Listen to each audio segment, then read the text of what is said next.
Es fiesta de primicias, estamos de cosecha y lo primero que se coseche es para Dios y se le ofrece al Señor las primicias del trigo y de otras cosas más. Pero es fiesta de alianza, porque en fin de cuentas la fiesta de las tiendas o el día Sabaoth es una fiesta de alianza, donde Dios se va a hacer cargo de su pueblo y el pueblo va a ser fiel a ese Dios. Y hoy lo que estamos celebrando también con los 50 días es que ya Jesús resucitó el domingo en la mañana. 40 días exactamente estuvo apareciéndosele a sus sacerdotes y a la iglesia, formándolos, informándolos y preparándolos para lo que sigue. Pero a los 40 días sube al cielo, y sube al cielo haciéndoles una promesa, varias promesas, que volverá entre otras y que les enviará al Espíritu Santo de Dios. Promesa que se cumple 10 días después de la ascensión. O sea, si la ascensión fue el pasado jueves, hoy se cumplen 10 días de esa ascensión. Este domingo es el domingo de Pentecostés, 10 días después de que Jesús asciende al cielo. Y es que los apóstoles con María Santísima y otras mujeres se quedaron en el aposento alto, en el cenáculo. Estaban allí en oración profunda, porque el Señor Jesús les dijo: no se vayan de Jerusalén, esperen que se cumpla la promesa del Padre. Y ya sabemos, la promesa del Padre era el envío de ese Espíritu Santo. Se quedan allí y eso es lo que estamos celebrando, que ese Espíritu Santo descendió. Se nos narra en el libro de los Hechos de los Apóstoles, en el capítulo 2, al comienzo de este libro. Ya hemos dicho, solo para repetir, que este libro lo escribe San Lucas, el mismo que escribe el tercero de los evangelios. Que San Lucas no es discípulo de Jesús directo, que es un converso, se convierte básicamente por la predicación de Pablo. Y que San Lucas escribe con causa, sabiendo lo que está escribiendo, porque se informó bien para que el evangelio nos llegara a nosotros intacto, tal como él lo recibió. Y que en el libro del Evangelio él narra la vida y la obra de Cristo, pero en el libro de los Hechos narra la vida y la obra de la iglesia naciente, de la iglesia primitiva, de la iglesia verdadera, de la iglesia católica. Y lo que narra hoy es justamente el día de su nacimiento, y fíjense cómo comienza él para que podamos ver los signos que allí contiene. Al llegar el día de Pentecostés, o sea, no estamos celebrando el día de Pentecostés porque el Espíritu desciende un día como hoy. No, Pentecostés ya se celebraba. Era la fiesta de las tiendas, la fiesta de las primicias, la fiesta de la alianza, la fiesta de las tablas de la ley. Eran muchas fiestas. Se celebraban muchas cosas ese día. Y cuando llegó ese día, ¿por qué ese día? Bueno, porque en la plaza pública del pueblo había gente de todas partes.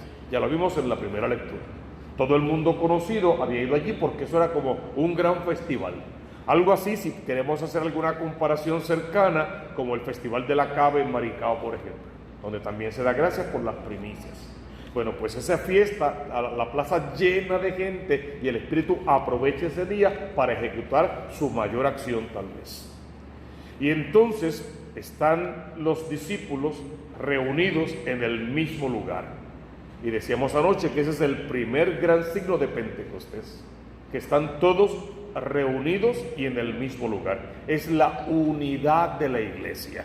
Una frase que usamos mucho es la unidad dentro de la diversidad, pero la unidad, una sola iglesia, una santa, católica, apostólica, romana, una sola santa iglesia. Como es un solo bautismo, un solo Señor, una sola fe, un solo Dios y Padre. Uno solo. Esa unidad, todo lo demás que venga tiene que emanar de ese uno, ese Dios único, el Dios verdadero, ese Dios uno y trino, ese Dios comunidad, ese Dios iglesia, pero en fin de cuentas esa unidad que emana del trono del Dios Padre Creador, del Dios Hijo Redentor, del Dios Espíritu Santo Santificador.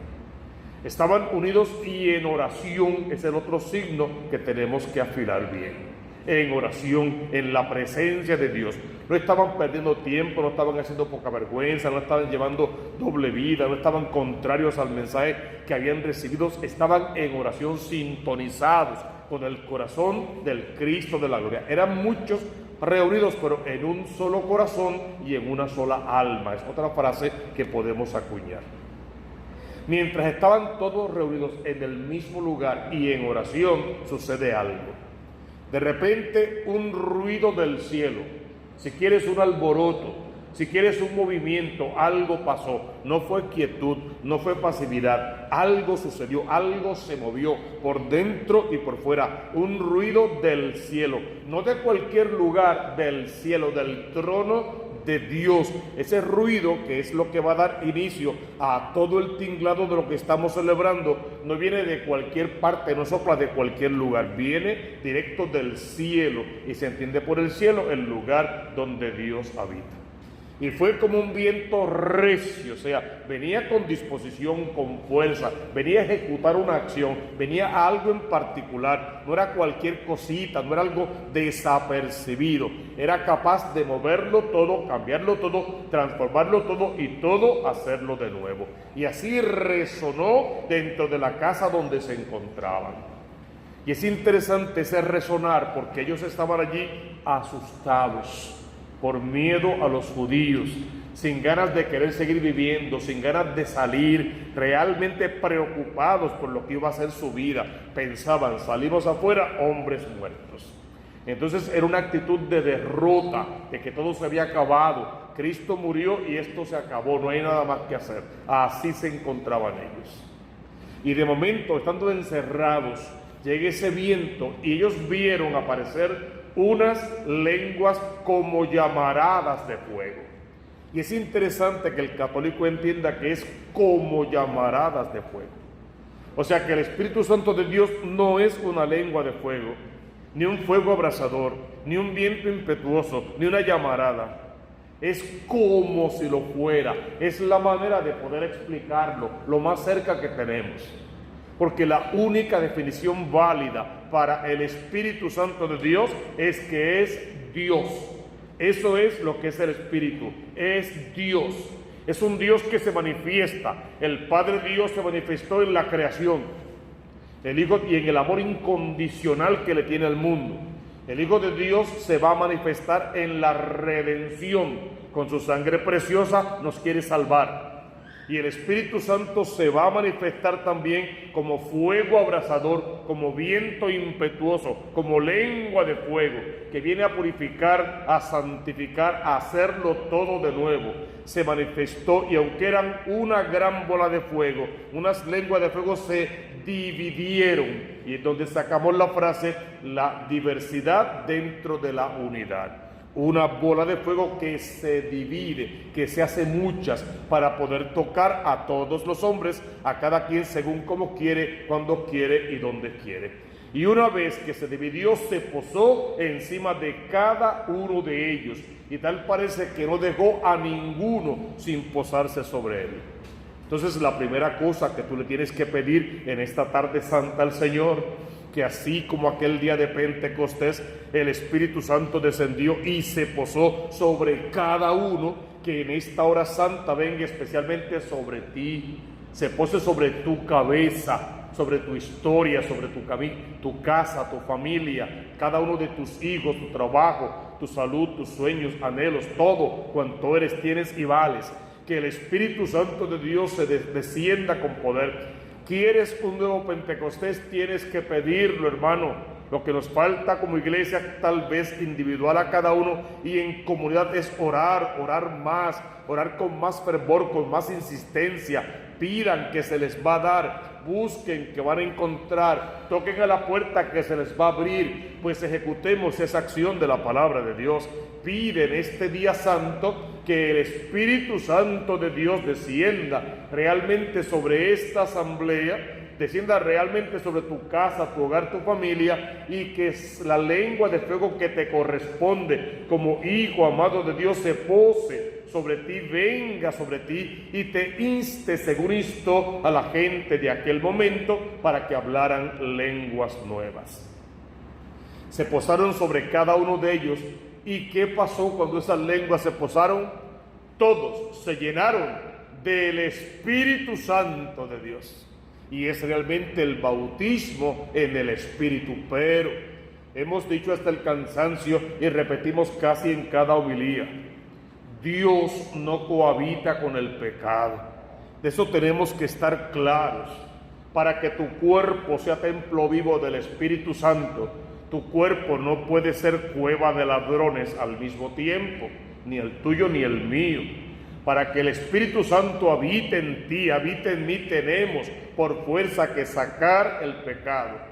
Y el católico práctico sabe que es en el sacramento de la confesión donde sacamos el pecado de nuestra vida para volver a la gracia de los verdaderos hijos de Dios, recibir el perdón por esos pecados y recibir sobre todo la bendición que tiene el mismo sacramento y la bendición que tiene el poder del arrepentimiento, de atraer otra vez la gracia y de poder volver a vivir como hijo amado de Dios. Llenarse del Espíritu Santo exige estar vacíos de nosotros mismos, vacíos de pecado, de mentira, de todo lo que no venga de Dios. Entonces debes rápido hacer un examen de tu vida, de tu conciencia, de tu tarde, de tu día, de tu trato con los demás, y reconocer con valentía qué es lo que estoy haciendo, lo que estoy diciendo, lo que estoy pensando que no le agrada a Dios, que no está bien. Cuáles de mis actividades clandestinas se les llama pecado, qué de lo que hago no me deja comulgar ni me deja vivir en paz. Pregunto si la gente con la que yo vivo realmente son felices de vivir conmigo. La pregunta sería si me aman de verdad o solo me soportan porque no les queda más remedio. Si soy una persona agradable que lleno la vida de los demás, o soy realmente repugnante, antipático, cruel, grosero, maltratante, egoísta, demasiado lleno de mí mismo, y aún con mi sola presencia maltrato. Para maltratar no necesariamente hay que hablar, a veces solo estar presente es agresividad para otros. Pide al Señor: vacíame de todo eso, arranca toda esa basura de mi corazón, toda esa porquería de mi vida, todo ese escombro malo y negativo, arráncalo, Señor, para que yo pueda vaciarme en esta hora santa de todo pecado, toda concupiscencia, toda maldad, todo vicio, toda infidelidad, y pueda llenarme de ese Espíritu Santo de Dios. ¿Por qué necesito esa llenura? Porque solo llenándome de ese Espíritu se cumple la parte más importante de toda la lectura. Y empezaron a hablar en lenguas extranjeras, cada uno en la lengua que el Espíritu le sugería. Si quieres traducir eso, debes traducirlo así. Y empezaron, según la repartición de dones que hizo el mismo Espíritu, a hacer los signos, los prodigios y los milagros que la iglesia necesita, que tu hogar, que tu matrimonio, que tu vida, que tu trabajo necesita, los milagros que deben operarse en todos nuestros hogares, para que dejemos la calamidad, la tristeza, los golpes, el maltrato, la infelicidad, y empecemos a vivir en la libertad de los hijos de Dios, de los hijos amados de Dios. Llénate, hermano, en oración del poder del Espíritu Santo, y no es necesario comenzar a hablar en lenguas, lo que es necesario es comenzar a vivir en santidad, porque el llamado de hoy no es exactamente hablar lenguas, es a vivir en santidad, a conocer y a cumplir la palabra de Dios. El milagro de las lenguas hizo falta en aquel momento, quizá no es el que hace falta hoy en tu casa. Quizá en tu casa no mejoraría si empiezan todos a hablar en lengua, mejoraría si empiezan todos a perdonarse y a pedirse perdón, a respetarse un poco más, a cumplir todos con las normas, a ser responsables con las actividades, a jugar a la fidelidad, a arrancar otra vez los vicios y la mentira, y aprender a vivir como lo que somos en fin de cuentas. ¿Qué es lo que somos? Los hijos amados de Dios. Pídele al Señor que hoy haya en tu vida una llenura del Espíritu Santo de Dios, y que esa llenura sea capaz entonces de desbordarse en gracia sobre toda esa familia. La otra parte de la lectura comienza a decir quiénes se encontraban allí. En Jerusalén y habían judíos devotos de todas las naciones de la tierra. Y cuando escucharon el ruido, acudieron en masa y quedaron todos desconcertados, dice la palabra de Dios. Y el desconcierto venía porque los oían hablar en su propio idioma. Dile al Señor en esta hora santa: Señor, háblame en mi idioma, Señor. según yo entiendo, según mi capacidad, según mi formación. Y háblame tú a través de tu propia palabra al corazón. Háblame a través del magisterio de la iglesia, que es donde está el verdadero depósito revelado de la fe del Cristo de la gloria. Háblame a través del Santo Padre, a través de nuestros obispos y nuestros sacerdotes, de nuestros diáconos y laicos comprometidos. Pero también háblame a través de mi esposo, de mi esposa, de mis hijos, mis papás, mis hermanos, de la gente en el trabajo y de cualquier persona de buena voluntad con el que me pueda encontrar en la calle. Pero háblame, Señor, háblame al corazón, de forma que yo pueda entender, a fin que de una vez se procure en mi corazón una verdadera conversión y yo pueda decir con San Pablo: quiero darle muerte al hombre viejo, al hombre pecador, al hombre que no es capaz de recibir al Espíritu Santo, porque no hay espacio en el corazón lleno de pecado para que el Espíritu habite.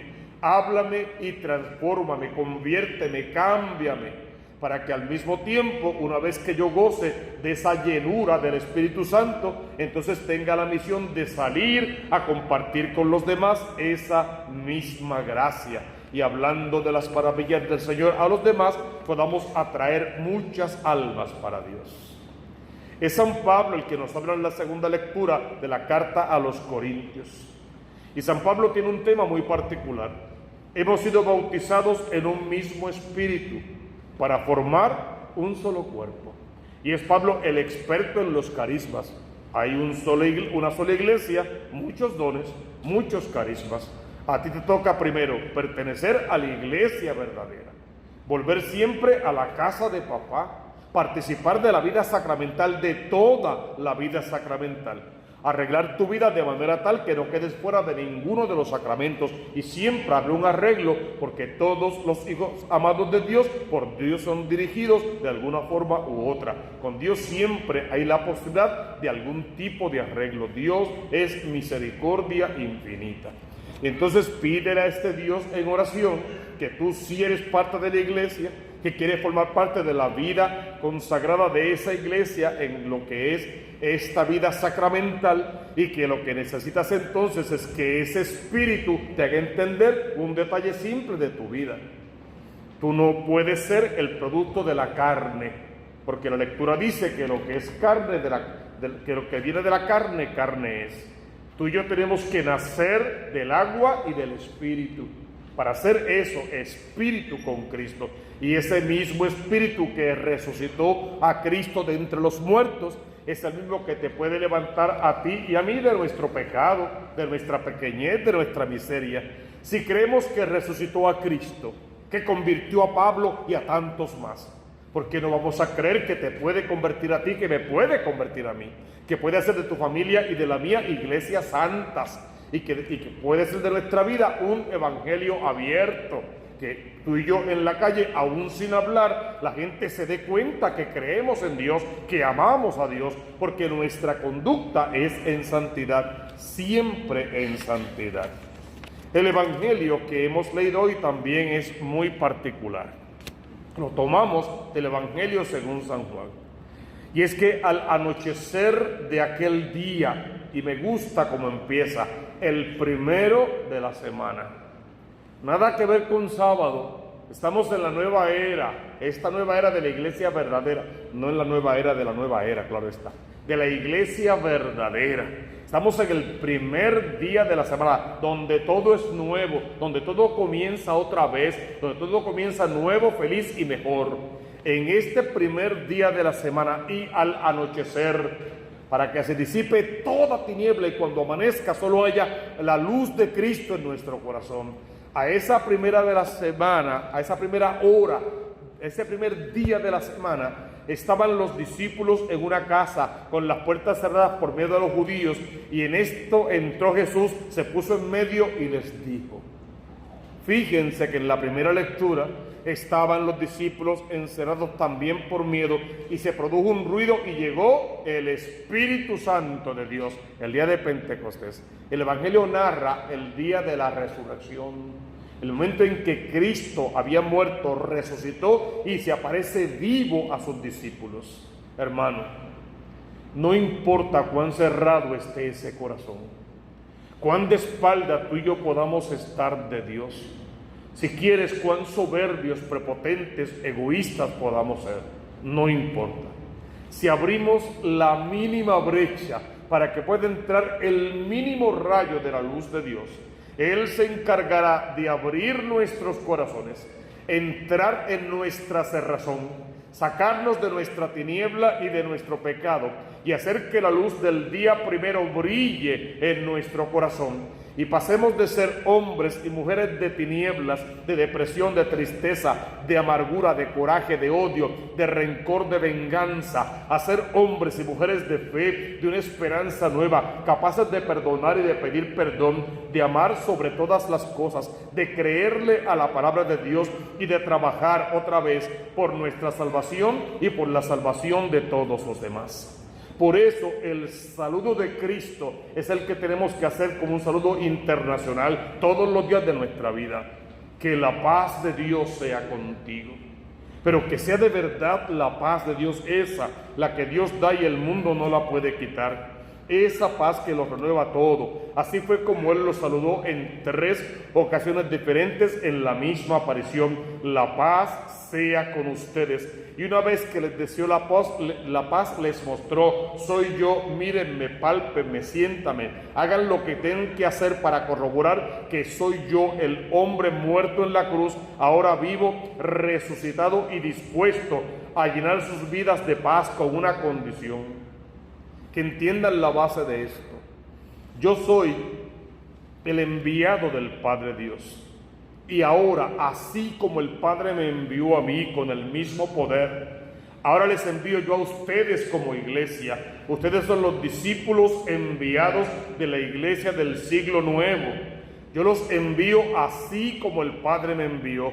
La forma en que yo pude cumplir mi envío fue permaneciendo en mi Padre. Entonces permanezcan en mí como yo permanezco en mi Padre, y el Padre a su vez, si quieres, permanece en ustedes. Esa permanencia, esa unidad de la primera lectura resalta otra vez en el Evangelio para pedirnos que preparemos el corazón. ¿Preparar el corazón a qué? Nos quiere juntos en el mismo lugar, en el primer día de la semana, en la misa dominical, unidos en la misma diversidad de dones. ¿Para qué? Porque quiere exhalar su aliento sobre nosotros. Fue eso lo que hizo en la mañana de la resurrección. Exhaló su aliento sobre nosotros. La primera vez que ese aliento fue exhalado fue en la creación, y se crearon todas las cosas, y al hombre a imagen y semejanza de Dios, al hombre y a la mujer. Esta vez, cuando se exhala, otra vez se vuelve a crear y a recrear al hombre. ¿Qué es lo que Dios quiere exhalando hoy? Su aliento sobre ti. Que recibas al Espíritu Santo, para que cuando se te perdonen los pecados, te queden perdonados. Para que el Dios del amor no tenga que retener los pecados, porque pecado que se ha retenido en este mundo, pecado quedará retenido en el reino de los cielos. Entonces pídele al Señor: exhala sobre mí tu aliento, envía sobre mí el poder de tu Espíritu Santo, cólmame con todo tipo de bienes espirituales y celestiales. Perdona todos mis pecados y abrázame para siempre a tu corazón y en la eternidad, con un solo propósito: para que yo me quede con Cristo, Cristo se quede conmigo, yo permanezca en el mismo amor de Dios, acepte el envío que Dios me está dando en este evangelio, y entonces tenga la misión de pasar por el mundo tal como Cristo pasó, siempre haciendo el bien. Recibe, hermano, en esta Eucaristía la bendición de lo alto, el poder del Espíritu Santo con sus 7 dones y el deseo de santidad, pero sobre todo recibe la misión de ser discípulo y enviado a hacer de este mundo un mundo mejor en el que valga la pena vivir.